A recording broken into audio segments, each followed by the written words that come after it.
ক্রোধ। লোকে বলে যে এই ক্রোধ পাপেরই মূল, কিন্তু সত্যি কি এই ক্রোধ পাপের মূল? একটু ভেবে দেখুন, এই ক্রোধ বাস্তবে আসলে কি? এই ক্রোধ একটা অনুভূতি যা আপনার মধ্যে হঠাৎই অসীমিত তেজ সঞ্চালন করে। এবারে আমি আপনাকে কিছু উদাহরণ দিচ্ছি যাতে আপনি বুঝতে পারেন যে ক্রোধ আপনার জন্য ভালো কি না। যদি কারোর সাথে অন্যায় হয় আর এটা দেখে আপনার ক্রোধ হয়, আর এই ক্রোধ আপনাকে তার সাহায্য করতে প্রেরণা যোগায়, তাহলে এই ক্রোধ অবশ্যই ভালো। যদি কোথাও আপনি দেখেন যে কোনো নারীর উপরে অত্যাচার হচ্ছে আর সেটা দেখে আপনার ক্রোধ হয়, আর এই ক্রোধ আপনাকে তার সাহায্য করতে সাহস যোগায়, তাহলে এই ক্রোধ অবশ্যই ভালো।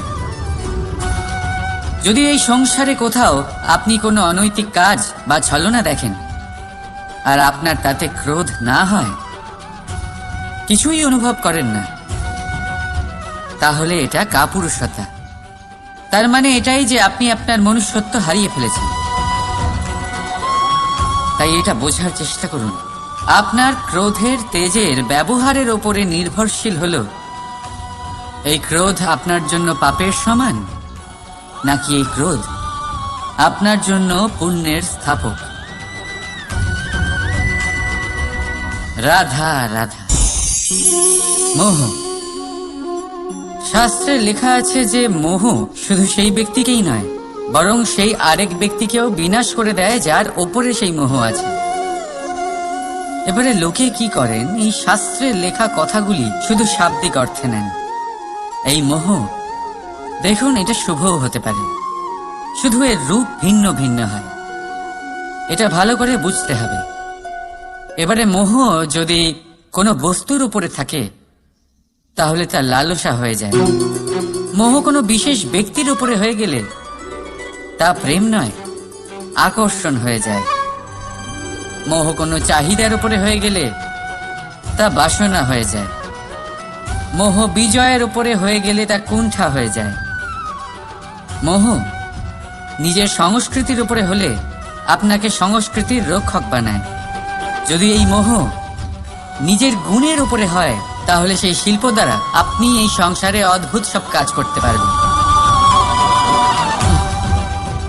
এবারে এটা আপনার উপরে নির্ভরশীল যে এই মোহকে আপনি সৃজনের আধার বানাতে চাইবেন নাকি বিনাশের অস্ত্র বানাতে চাইবেন।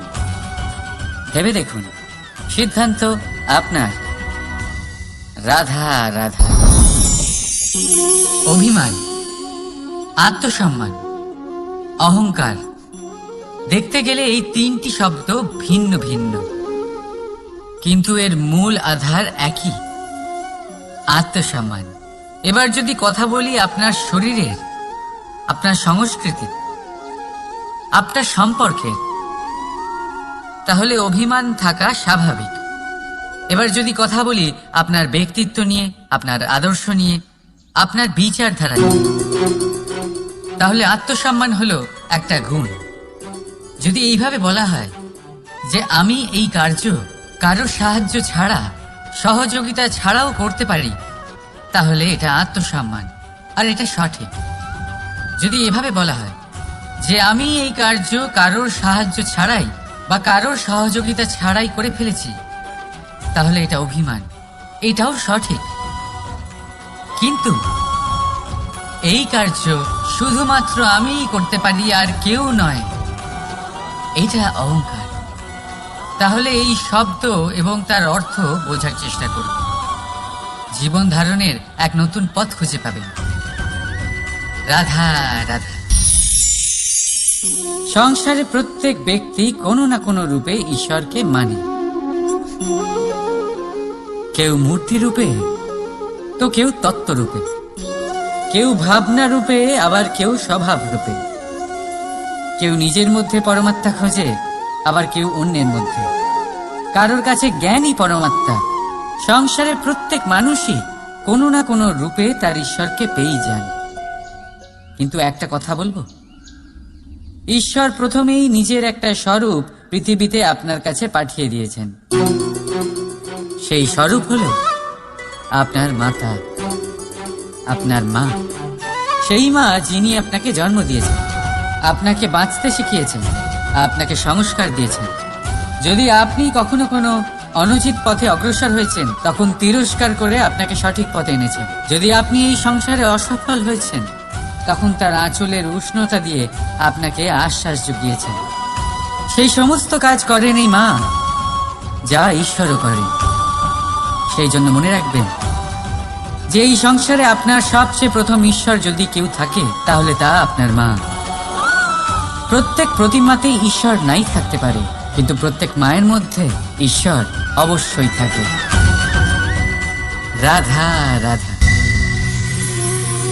আপনি নিশ্চয়ই দেখে থাকবেন যে প্রদীপের নিচে অন্ধকার থাকে। যে প্রদীপ সংসারকে আলোকিত করে, সেই প্রদীপের নিচেই অন্ধকার। এবারে অনেক মানুষ আছে যারা এই বিষয়টা এইভাবে দেখে যে ব্যক্তি নিজের সমস্যার সমাধান করতে পারে না, আর গোটা সংসারকে উপদেশ দেয়।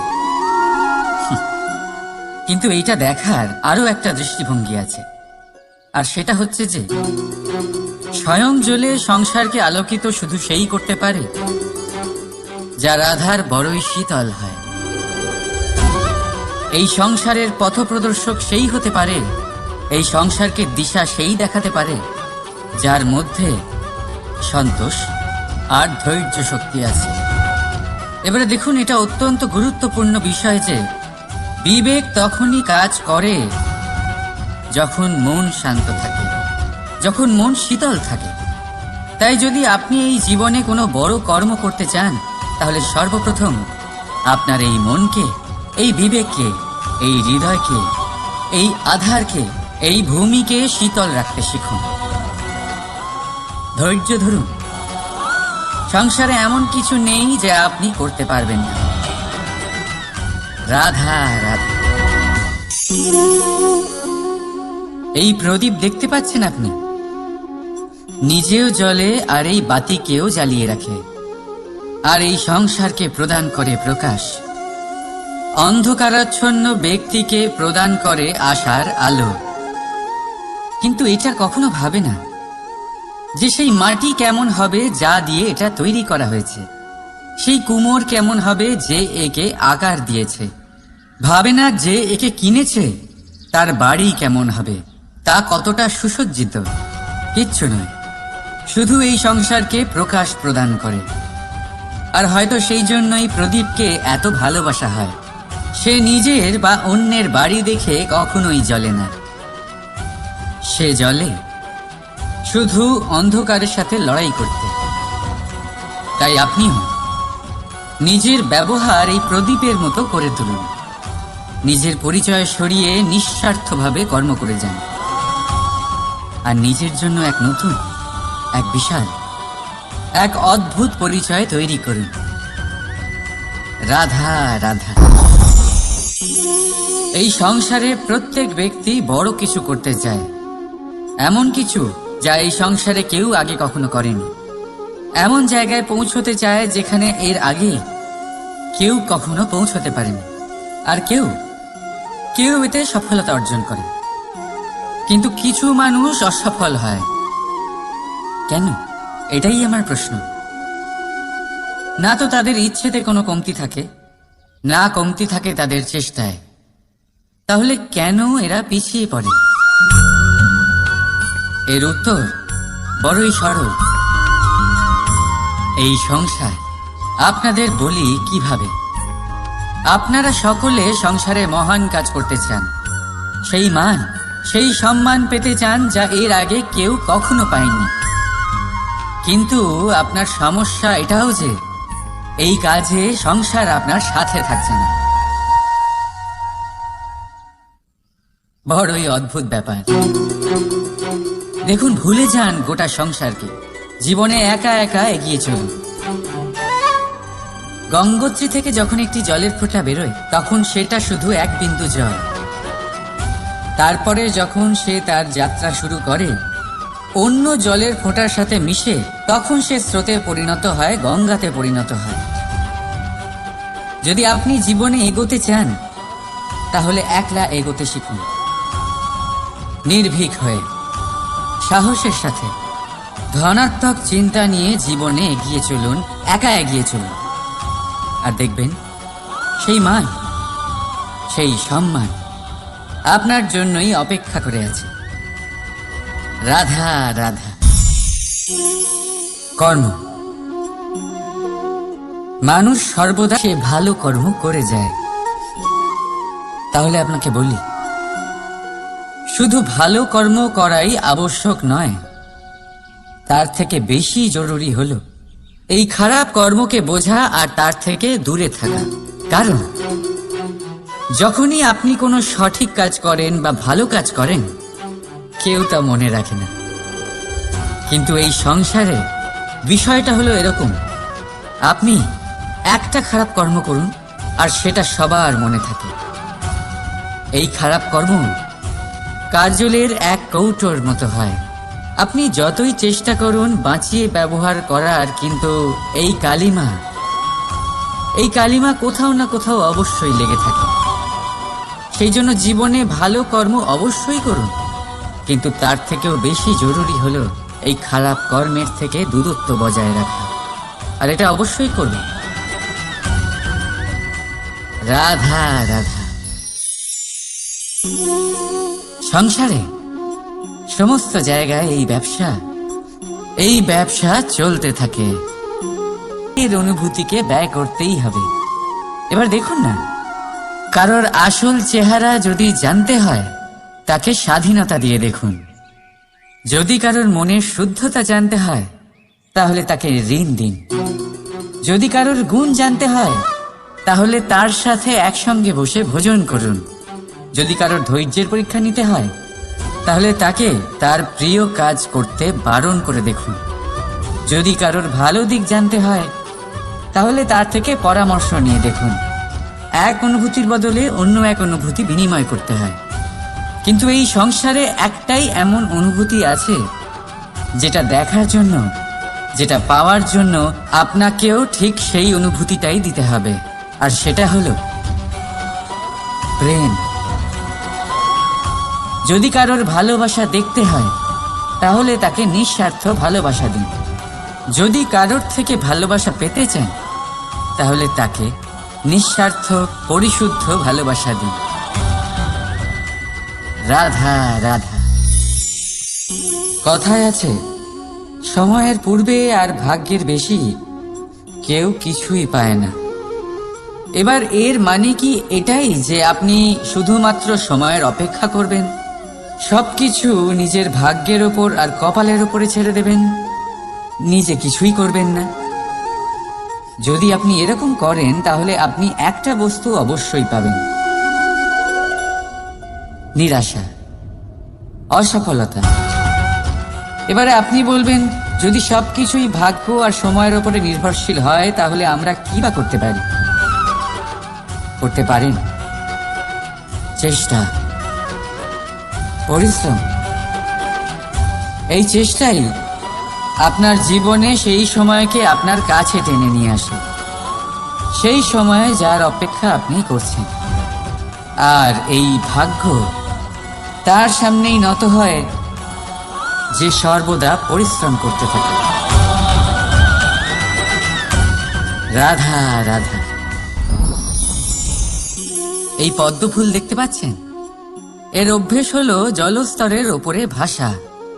সেই জন্য জলাশয়ের জলস্তর যখন বৃদ্ধি পায়, এই যে ফুলের কাণ্ড দেখছেন সেটাও বাড়তে থাকে, যাতে এই ফুল জলস্তরের ওপরে থাকে। কিন্তু যখন সেই জলাশয়ের জলস্তর নামতে থাকে, সেই কাণ্ড নিজেকে ছোট করতে পারে না, আর এই ফুল নিজের ভারে নিজেই ভেঙে পড়ে। এবার এটা আমাদের সাথেও হয়। সময়ের সাথে আমরা জীবনে যত সাফল্য পাই, আমাদের জীবনের স্তর বাড়তে থাকে। আর যখন আমাদের সংস্থান কমতে থাকে, আমরা সেই জীবন স্তর ছাড়তে পারি না, আর শেষ পর্যন্ত সেই জীবন স্তরের কারণেই ভারাক্রান্ত হয়ে শেষ হয়ে যায়। সেই জন্য যদি কিছু রাখতে হয় তাহলে তা হলো দৃষ্টিভঙ্গি। সাধারণভাবে জীবন যাপন করতে শিখুন, সময়ের চক্রও আপনাকে মাত দিতে পারবে না। রাধা রাধা। দেখতে গেলে মানুষ এই সময়ের হাতের খেলনা। কখনো আমাদের সময় ভালো হয়, আবার কখনো খারাপ। কেউ সময় আসার প্রতীক্ষা করে, আবার কেউ সময় যাওয়ার প্রতীক্ষা করে। কিন্তু এই সময় কারোর হাতে ধরা দেয় না। এই সময় যা কেউ দেখতে পায় না, এটা সবাইকে সব কিছু দেখিয়ে যায়। দেখিয়ে যায় যে আপনকে আর পরকে, আমাদের শুভাকাঙ্ক্ষীকে আর ক্ষতিকে যায়, আমাদের মিত্রকে আর আমাদের শত্রুকে। এই সময় আপনাকে দেখায় যে আপনি কতটা শক্তিশালী, সেই সময় আপনাকে দেখিয়ে যাবে আপনি কতটা দুর্বল। এই সময় সব কিছু দেখিয়ে যায়। তাই এই সময় যা এতটা শক্তিশালী, তা আমরা নষ্ট কেন করি ভেবে দেখুন। এবারে উঠুন আর এই সময়ের সম্পূর্ণ ব্যবহার করুন, এই সময়ের সদ্ব্যবহার করুন। কারণ এই সময়কে ব্যবহার করাটাই আপনার হাতে রয়েছে, আর কিচ্ছু না। আর এই সময় একবার বয়ে গেলে তখন যাই করুন না কেন, কখনো ফেরত আসবে না। সময়ের সদ্ব্যবহার করুন আর সবার মধ্যে আনন্দ ছড়ান। আর আসুন আমার সাথে ভালোবেসে বলুন, রাধা রাধা। তাহলে দেখবেন এই ময়লা আপনা থেকেই নিচে থিতিয়ে পড়বে।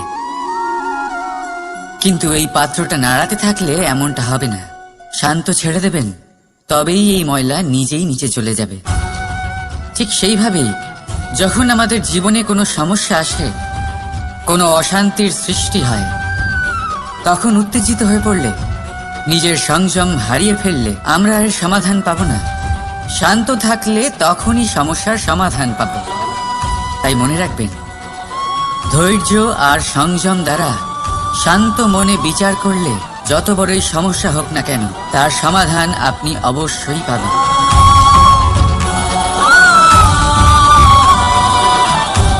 কারণ অশান্তির সমাধান শুধুমাত্র শান্তি। রাধা রাধা। প্রজাপতি আকাশে উড়ে বেড়ায়, সে সুন্দর ফুলের রস আস্বাদন করে, উন্মুক্ত উড়ে বেড়ায়, কিন্তু তাকে এদের থেকে সাবধানে থাকতে হয়। সত্য হলো এটাই যে এই প্রজাপতি ততদিনই সুরক্ষিত থাকে যতদিন এদের পাখনা বৃদ্ধি পায় না। যখন এরা এদের খোলসের মধ্যে থাকে, যখন না কারো দৃষ্টি এদের উপর পড়ে আর না কোনো শত্রু এদের আঘাত করতে পারে, কিন্তু তখন তারা বন্ধ থাকে, অবিচল নিশ্চল থাকে। এই সুন্দর সংসার দেখার জন্য, এই সুন্দর আকাশ পাওয়ার জন্য তাকে তার সুরক্ষা ক্ষেত্র থেকে বাইরে বেরিয়ে আসতেই হয়। আর এটাই জীবনের নিয়ম। মানুষের সাথেও ঠিক এরকমই হয়। যদি মানুষ বিশ্রাম আর সুরক্ষা এদের বন্ধন থেকে না বেরোয়, তাহলে সে জীবিত অবশ্যই থাকবে, কিন্তু জীবন ধারণ করতে পারবে না। কারণ যদি জীবনে বড় কিছু করতে হয়, বড় কোনো কিছু পেতে হয়, সাফল্যের শিখর অবধি পৌঁছতে হয়, তাহলে সর্বপ্রথম আপনাকে নিজের সুরক্ষা ক্ষেত্র থেকে বেরিয়ে আসতেই হবে। এই আরামকে ত্যাগ করতেই হবে।